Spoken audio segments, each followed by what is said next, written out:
Hak asasi manusia adalah hak yang melekat pada manusia sebagai anugerah Tuhan yang wajib dihormati, dijunjung tinggi, dan dilindungi oleh negara, hukum, dan semua orang.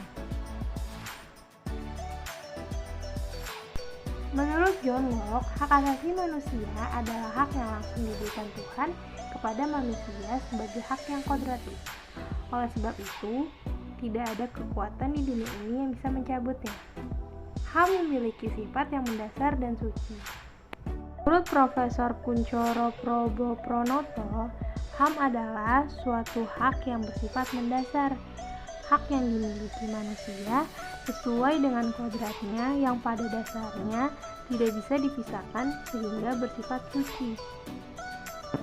Sedangkan menurut Undang-Undang Nomor 39 Tahun 1999, HAM adalah seperangkat hak yang melekat pada diri manusia sebagai makhluk ciptaan Tuhan Yang Maha Esa. Hak tersebut merupakan anugerah yang wajib dilindungi dan dihargai oleh setiap manusia.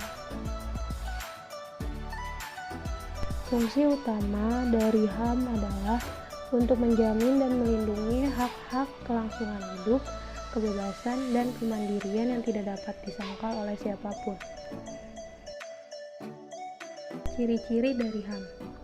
Pertama, tidak perlu mendapatkan gelar atau warisan karena hak asasi manusia adalah bagian dari setiap manusia yang baru lahir. Kedua, berlaku untuk setiap manusia. 3. Tidak dapat dibedakan antara jenis kelamin, ras, agama, sikap politik, sosial, atau asal kebangsaan. 4. Tidak bisa rusak. 5. Umum dan supralegal, atau terlepas dari adanya peraturan suatu negara. Tujuan dari HAM. Pertama, dapat melindungi orang dari kekerasan dan pelecehan. 2. Dapat mengembalikan rasa saling menghormati antar sesama manusia. 3. Mendorong tindakan sadar dan bertanggung jawab untuk memastikan bahwa hak orang lain tidak dilanggar. Hak asasi manusia sangat berbeda dalam hal hak yang ada pada setiap orang. Berikut adalah jenis-jenis HAM. Yang pertama, hak pribadi atau hak kepribadian. Hak pribadi termasuk ke kepentingan individu dan efeknya lebih besar bagi dirinya sendiri daripada orang-orang di sekitarnya. Hak pribadi misalnya hak berkebebasan memeluk agama, hak mengekspresikan berpendapat, hak untuk memindahkan tempat, dan hal-hal yang berkaitan dengan hak pribadi lainnya. Hak ekonomi atau hak properti. Hak asasi manusia ekonomi didefinisikan secara singkat sebagai hak untuk memenuhi kebutuhan mereka. Misalnya, hak pembelian dan penjualan, perjanjian kontraktual, pencarian pekerjaan, dan sebagainya yang berkaitan dengan ekonomi. 3. Hak politik. Hak politik adalah hak untuk berpartisipasi tanpa pandang bulu di dunia politik suatu negara. Contoh dari hak politik antara lain adalah hak pemilu dan hak berpartisipasi dalam lembaga pemerintah. Hak sosial dan budaya. Hak sosial dan budaya digunakan dalam kegiatan yang berkaitan dengan interaksi antara manusia dan budaya di sekitarnya. Contoh dari hak sosial dan budaya adalah hak untuk mengembangkan budaya masing-masing daerah. Hak asasi manusia atau hak kualitas hukum. Hak asasi manusia harus diperoleh oleh publik sehubungan dengan hukum konstitusi, di mana hak-hak masyarakat terlepas dari agama, ras, atau suku dapat diakui secara hukum dan diperlakukan secara setara. Hak atas proses hukum dan perlindungan atau hak prosedural. Hak ini berlaku ketika suatu komunitas melanggar batas hukum dan berupaya untuk memiliki hak untuk menerima pembelaan hukum. Contoh dari hak atas proses hukum dan perlindungan adalah seperti pembelaan dan proses hukum. Kasus pelanggaran hak asasi manusia. pelanggaran hak asasi manusia, eksploitasi manusia, dan perbudakan oleh nelayan Cina kepada ABK Indonesia.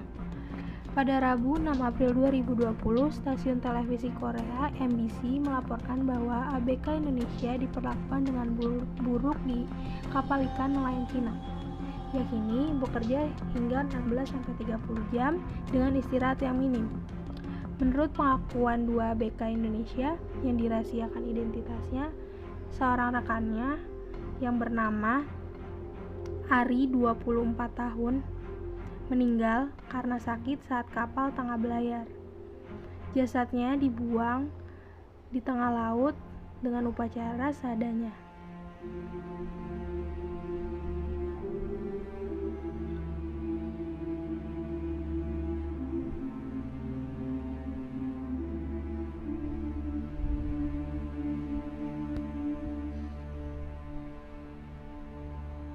Adapun dua ABK lainnya, yaitu Alpata 19 tahun dan Septi 24 tahun juga meninggal dunia di atas kapal. Menurut surat pernyataan yang telah ditekan, kapal harusnya merapat ke pelabuhan untuk menyerahkan jasad awak mereka yang meninggal dalam kondisi utuh atau dikremasi. Salah satu faktor lainnya adalah kondisi kapal yang buruk. Berikut salah satu pernyataan WNI Indonesia.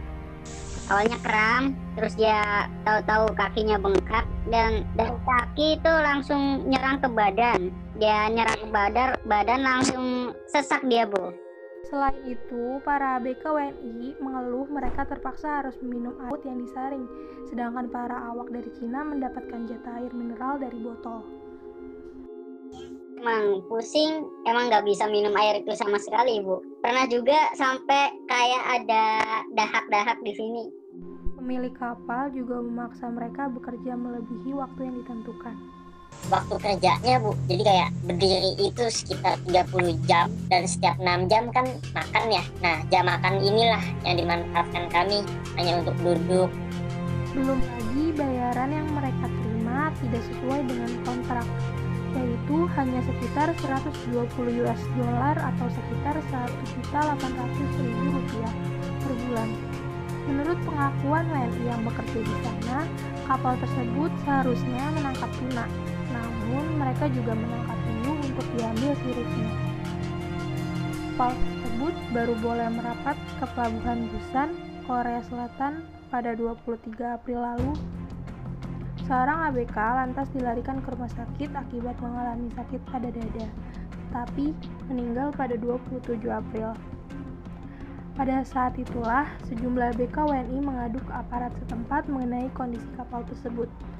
Menurut advokat publik Korea Selatan, Kim Jong-chul, pemerintah setempat seharusnya mengusut kejadian tersebut karena mereka sudah menandatangani aturan internasional untuk mencegah perdagangan orang, kerja paksa, dan eksploitasi seksual.